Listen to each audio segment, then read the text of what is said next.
So, um,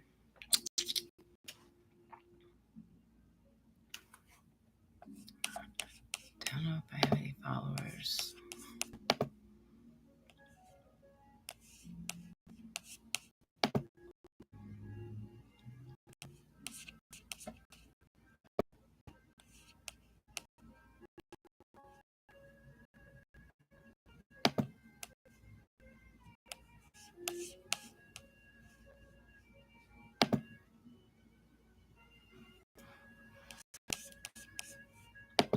I am doing something, and this is my first time doing it. I recorded myself in the past, and I just kind of bringing this. I have tried for a very long time to write a book, and I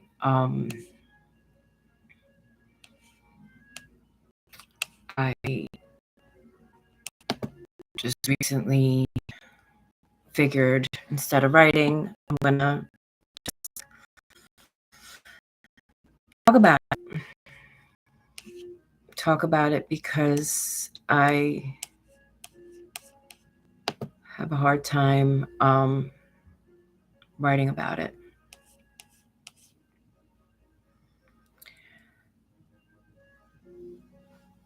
It's very emotional, and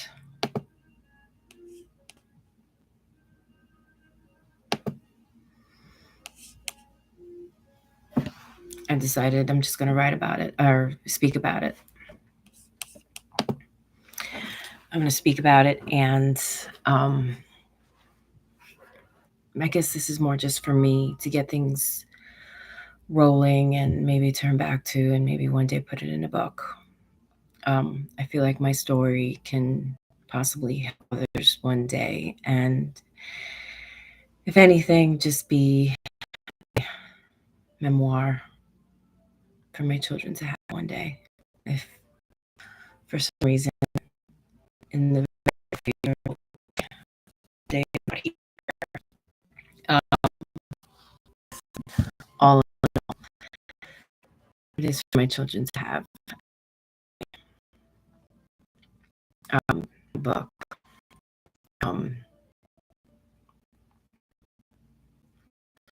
yeah, I've learned so many different things. Um, everybody that knows me calls me Erica, Mila.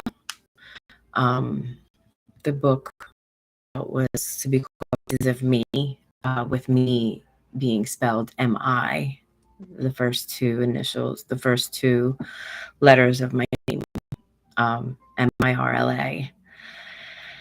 And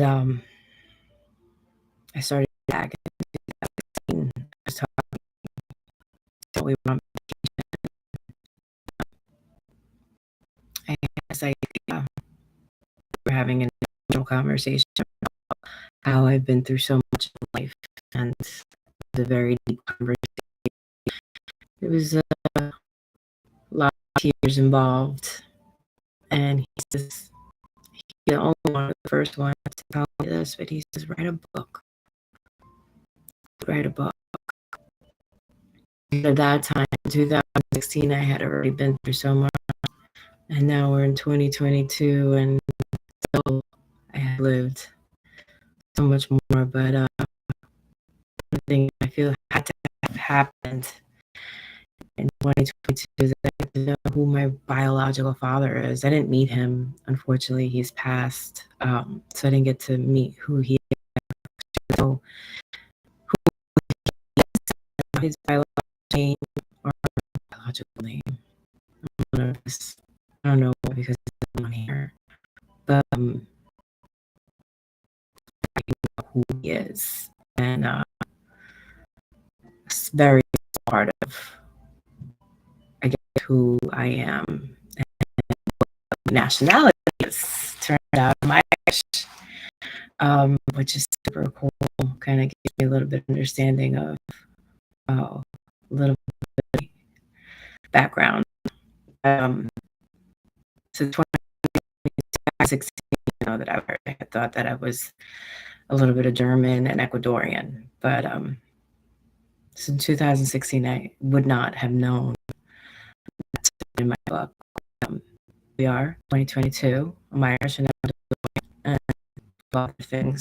I'm predominantly Irish, according to ancestry, and I've lived a little bit more compared to, and some crazy things compared to then as well. So I thought that I put this video.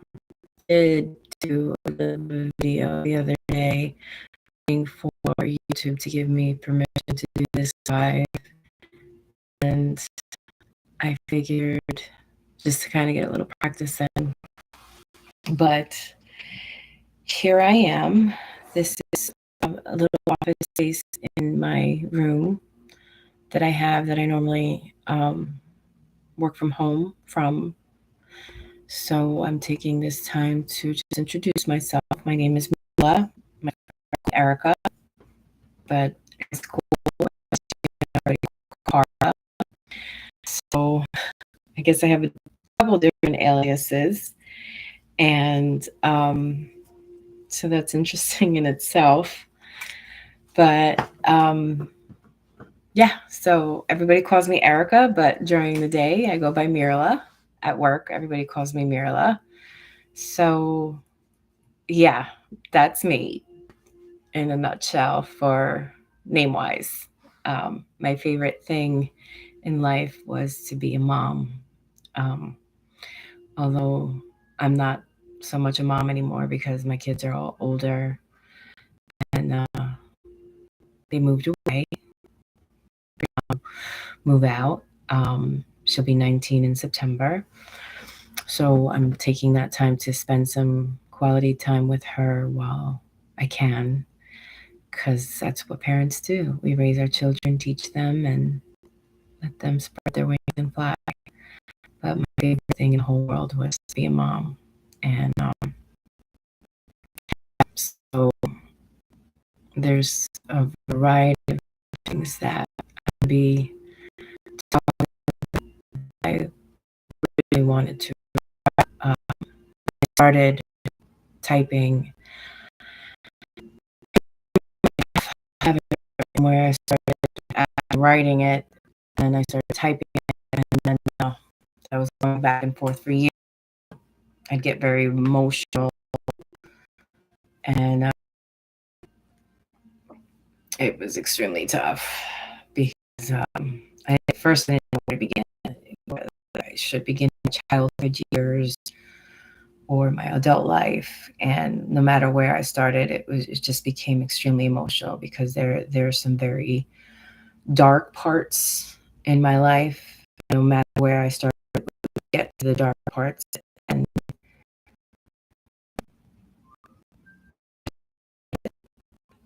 it's rough. So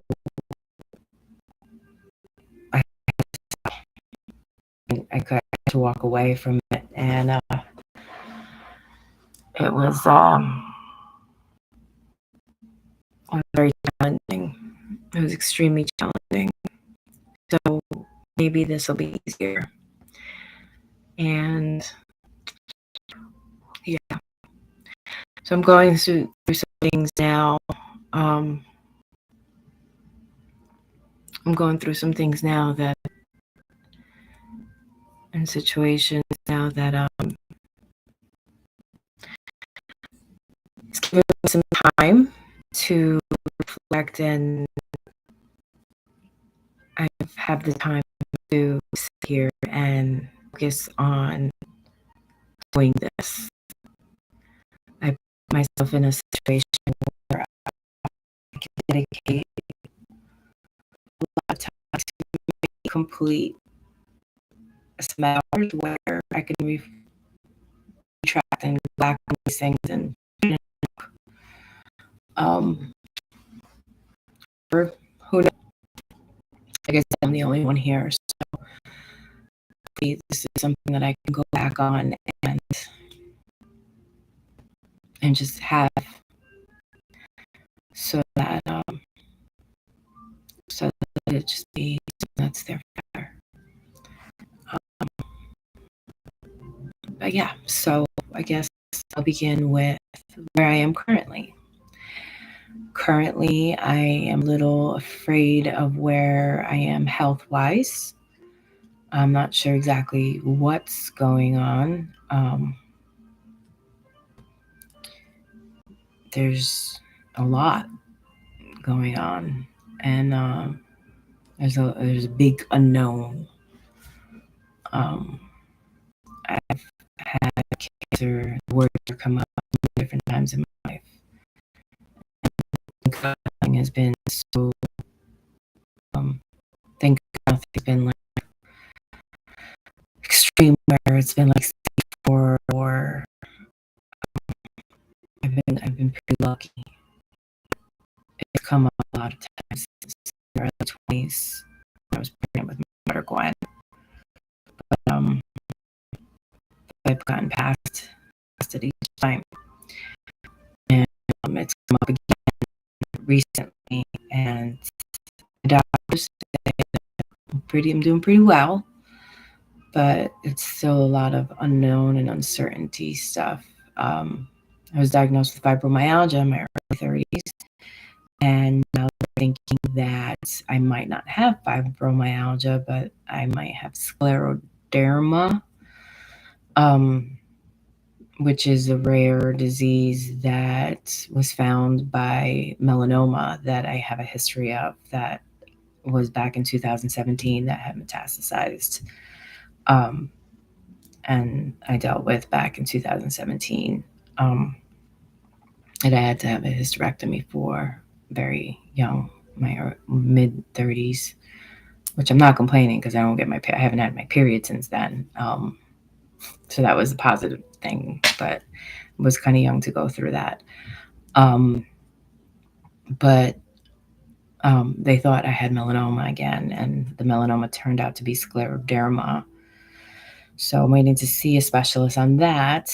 And that all got uncovered by me doing something really stupid and reckless.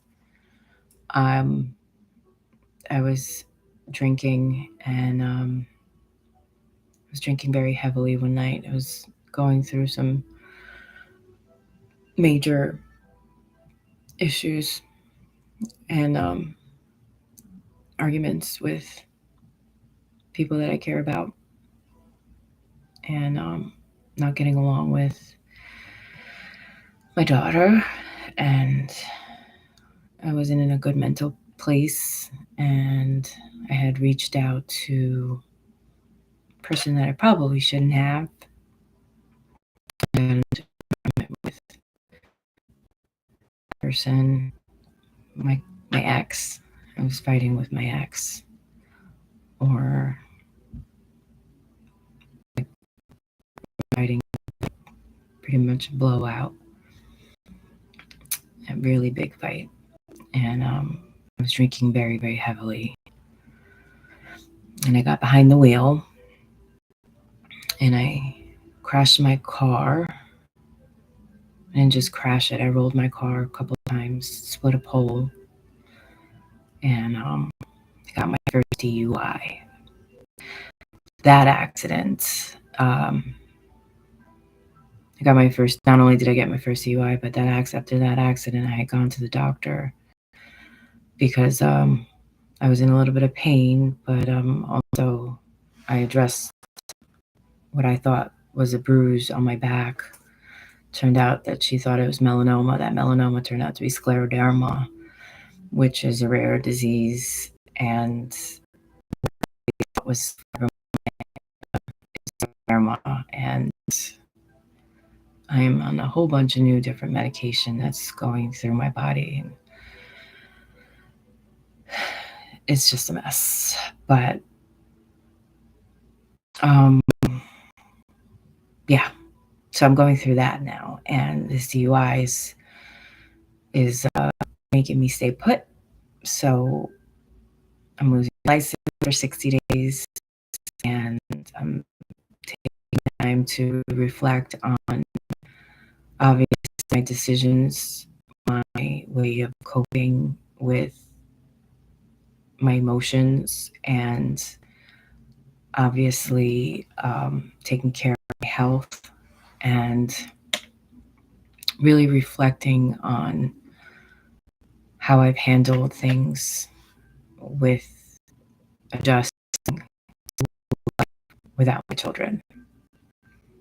Because what I've learned to my first drug and alcohol session, and I don't really feel I have a drinking problem because I am a social drinker. I don't need to drink every day, and I don't drink every day. I enjoy a drink here and there, but what I have learned, because um, you can't learn from different things that you surround yourself with in everyday life. There's a lesson. But what I have learned in my very first group session was that I did lose my identity when my children left. My life really revolved around kids, and I was a very young mom, and I love my children. My children are my world, were my world. They still are my world, even though they're not here. And I'm not a mom. Well, I'm always going to be a mom, but I'm not in mom mode every day like I was for almost 20 years of my life. The first 20 years of my life, 20 something years of my life, I was a mother. Or for 20 something years of my life, I was a mother. And it was my favorite. I loved being with them. I loved driving them. I loved waking up in the weekends and doing activities with them. I loved making them breakfast. I loved having their friends. I loved doing girl time with them. I loved making the tents in the room. I loved everything. And that's always going to be the favorite position I've ever held in my life.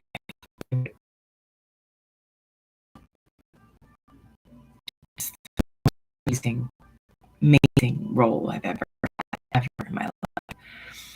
So when they left home, I've lost a huge part of me. So to backtrack a little bit, I remember the day I dropped my little one off at school, because that's a story in itself. I remember going back to my house, and I was dealing with my major health issues back then. I had was going through issues, and I was needing a hysterectomy, and cancer was running. I needed a hysterectomy, and I didn't want a hysterectomy, and I was fighting with my doctors. But home to a big house, and I remember in the driveway getting dark and crying, thinking I'm in the house. And for the first time in my life, I didn't have children to tend to, and I didn't know what to do. What was I going to go inside the house to do? So I put my car in reverse, and I drove down. I took it to the bar. It was a ale house, and I remember what I ordered. I ordered a Capri salad and a glass of wine. And that's all I had.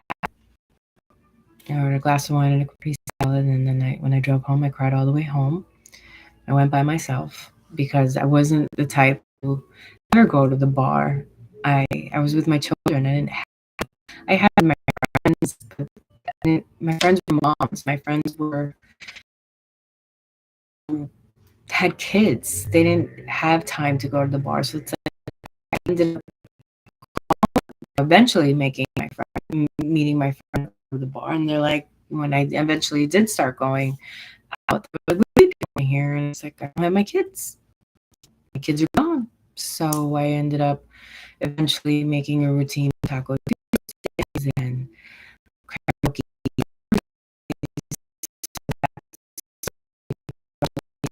over the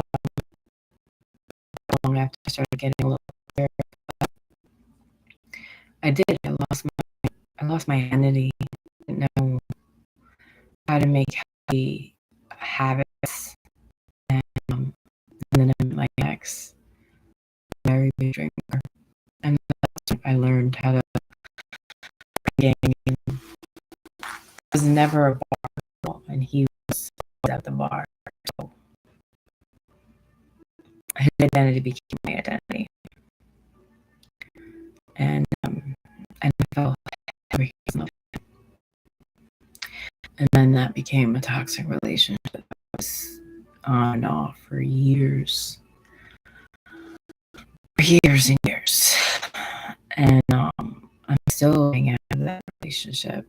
That was the ex that I was fighting with. I got into the accident and rolled my car.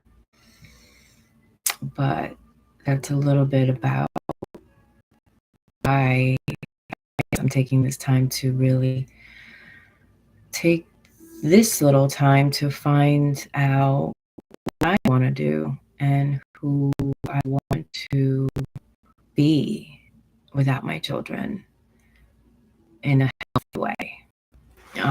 And obviously without continuing toxic behavior now that I took that step. And I have the time. So I just figured this might be a good to do that and tell my story because there's a lot to tell. How proud I am. But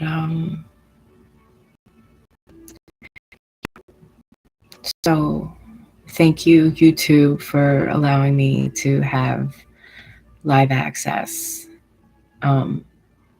Not that I don't know what's going to come of it, but I don't know. I thought I might, a little bit about the accident, I thought I might need surgery for my neck.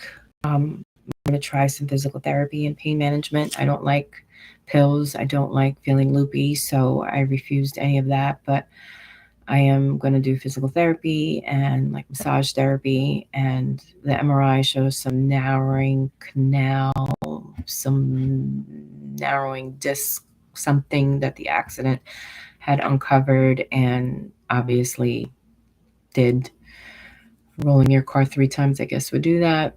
We're lucky to be alive the way I looked after the accident when I went to go get my personal things. Was extreme eye-opener for me to be like, Erica needs to get her shit together and really get her shit together. I had not been drinking nowhere near as much as I was before the accident. I'll have a glass of wine here and there with dinner. If I am drinking, I do not get behind the wheel at all. I know that there's someone sober, or I am staying put in either a friend's home or a family member's home because I will not put myself at risk or jeopardize my life that way. I already have health issues that are doing that for me. I do not need to take any other risks on top of the crap that I'm going through as it is. So, yeah.